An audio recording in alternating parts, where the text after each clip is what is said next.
Hi, my name's Phil. I like talking about politics, and in this video I'd like to catch up with the latest attempts by Nigel Farage to get Reform's campaign back on track in the final week, despite the fallout from the exposés of his party and one of his candidates switching support to the Conservatives, citing the racism row.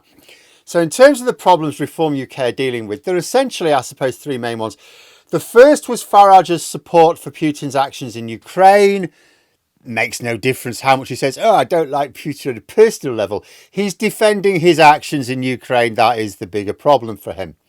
The second is the continuing fallout of so many things, like having to drop candidates when they've inevitably turned out to be rancid bigots. The latest I've seen today is Nigel Farage had uploaded a song that's used by the far right in Germany. They've had to now take it down. Oh, sorry, it was a mistake. Yeah, there's a lot of these mistakes, aren't there? There's a lot of these mistakes. Oh, they shouldn't have said that. Oh, we shouldn't have picked them as a candidate. Oh, yeah, that's not our position. That's not what we really stand for. Lots and lots of mistakes like this that all point to basically a far-right racist party. And then the third, and by far the biggest fire for them, is the fallout, particularly from the Channel 4 expose on reform activists. Farage clearly thinks this last one is their biggest problem because he's been spending most of the time trying to deal with it. How he's dealing with it is, of course, how he deals with everything. He's claiming, oh, it's all a stitch up by the establishment because they're scared of him. Scared of him? They've been platforming him for years. We shouldn't even know who he is. But anyway, they're claiming that Channel 4 effectively hired an actor to pretend to be this abominable human being to tarnish the reputation of the otherwise decent and not at all racist Reform UK. Only there are a few small flaws in the reasoning. The first is that he was photographed campaigning with the Reform UK candidate for the London mayoral elections, Howard Cox. So he's certainly been campaigning robustly for Reform UK for several months at least. I mean, talk about preparing for a role. That's quite committed. Second, there have been a whole string of Reform UK candidates and activists expressing similar views. Yet Farage is like focusing on this one guy because, they acted in Holby City once. Third, Reform UK are taking no legal action against this alleged stitch-up. Or at least not the right legal action. Because here's the thing. The media do not behave objectively to different political parties. The coverage in this election, like all others, has been an absolute disgrace. I think there should be urgent media reform. But I will say this. If Channel 4 had set up an actor to play this role in order to fabricate a story such as this, that I think would be the worst thing any media outlet has done during a general election campaign. And there would definitely be there should be serious consequences. It would be a direct assault on democracy. And so Reform UK would be well within their rights to demand action if their allegations are true. Only they're not doing, are they? Initially, they did nothing at all. Now, those running Reform UK are no strangers to unleashing the lawyers, so what gives? Then on Saturday, they announced that they've written to the Electoral Commission. Now, due to the high-profile nature of the issue, the Electoral Commission responded with a public statement saying, yeah, we don't seem to have received any complaint from you. But, you know, they've said if they did receive it, they'll have a look at it. But they did point out, you've come to the wrong people, though. You know, have you got a problem with electoral finance law? No, then you've come to the wrong people. They said Farage should have gone to the police. Now, you may think, hang on a minute, this is defamation, that's not a police matter. Most of the time, of course, that's true. However, during a general election campaign, there are actually offences related to false statements about candidates. So the police would certainly have to take it seriously.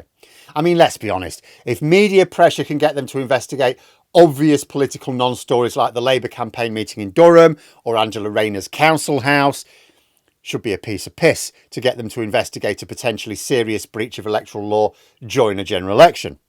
Yet they've made no attempt to do so as far as I can tell. I wonder why that is. So basically, Nigel Farage, who hired a company who don't do vetting to do his party's vetting and then complained when they didn't do any vetting, has now gone to the wrong people again to complain about this. There comes a point where you have to ask his supporters, why would they back someone so obviously incompetent, even if they back his policies? He wouldn't have the basic ability to implement any of them. You know, after these past few weeks, I sort of expect to see him go into a Chinese restaurant and then come out complaining that they wouldn't serve him a Big Mac.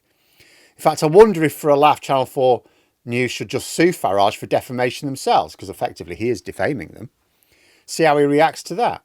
But what's interesting is how Farage has been trying to deal with this. He's attended a few interviews where he's tried to push his conspiracy theory. Now, I don't know whether that's working or not, but the fact that he's still pushing it suggests to me that he's not sure he's put this to bed. The defection of a Reform candidate in Airwash yesterday, that might be an indication that this is still a problem for him. I mean, it's just one candidate, of course, but it was in a seat where Reform were expected to get a lot of votes. Interesting, by switching support to the Conservative candidate there. If the voters find out about it, could actually help the Conservative candidate win what looks like otherwise a lost cause. Mind you, I don't know how realistic that will be. Remember, postal votes will have already gone in. The Reform is still on the ballot.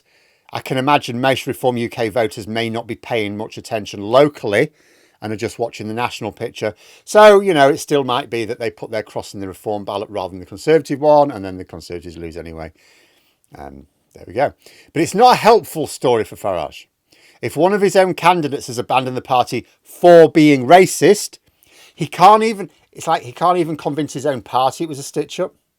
Then there were the private rallies he did this weekend. So on Saturday, led by donkeys, managed to genuinely stitch him up and somehow arranged for a banner to unfurl as Farage was speaking, which showed an image of Putin, looking like he was endorsing him, returning the focus to that first issue of his own making, Ukraine.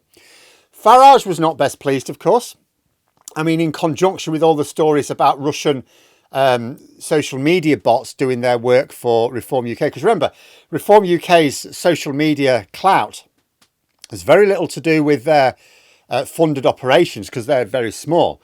It's bot farms. So Farage wasn't best pleased at that. Yesterday, he was boasting about the 5,000 people he got to turn up at the NEC to listen to him, but it cost him way more in advertising than he got in ticket sales. And that's not including the cost of the venue. But the reason he did that was less about the few thousand people there. It was so he could broadcast that message online without journalists asking him awkward questions. He sacked off Laura Kunsberg, saying he wouldn't come on unless the BBC apologised. Not really sure. Does he want the BBC to apologise for what Channel 4 have allegedly done to him? But while Farage is desperately having to deny that his party is racist or that he supports Putin, even though he's not really denying that very strongly, or that he's having to sack more candidates on a daily basis for being members of the BNP or other associated indiscretions, he's also having less time to push his messages. I don't know if these rows are hurting the Reform UK vote potential, but if Farage was confident he could just ignore it and push ahead with his main campaign messages, that's what he would be doing. Now, this is, of course, a double-edged sword of sorts. Let's imagine it does hurt the Reform vote. It might not do so in a way which impacts the number of seats they win, which is likely to be very low. But it might help the Tories sneak a few extra seats if these potentially lost voters switch back to the Tories. Mind you, if you decide to stop supporting Reform UK because you think they're racist, do you really turn back to the Tories? I'm not sure about that one. On the other hand, Reform UK getting a smaller share of the vote nationally is a good thing. If it did hit them over this last week and they ended up behind the Lib Dems on total votes won, I would be more comfortable with that. It's just that I might be greedy and hope that it also doesn't stop the Lib Dems finishing in second place. But unfortunately, this is one of those awful situations which occurs all the time in politics where you don't get your sunlit uplands. You choose your poison. A stronger Reform vote means fewer Tory MPs, more chance of a Lib Dem-led opposition. A weaker Reform vote is better for the national soul, but it means more chance of a Tory-led opposition and the opportunity for them to maintain the two-party hegemony.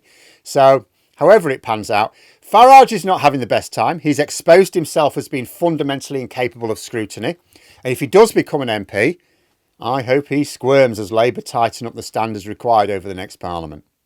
But there we are. Those are my thoughts. If you enjoyed the video, please subscribe for further content and click the like button. You can also sign up for memberships if you'd like to support the channel further.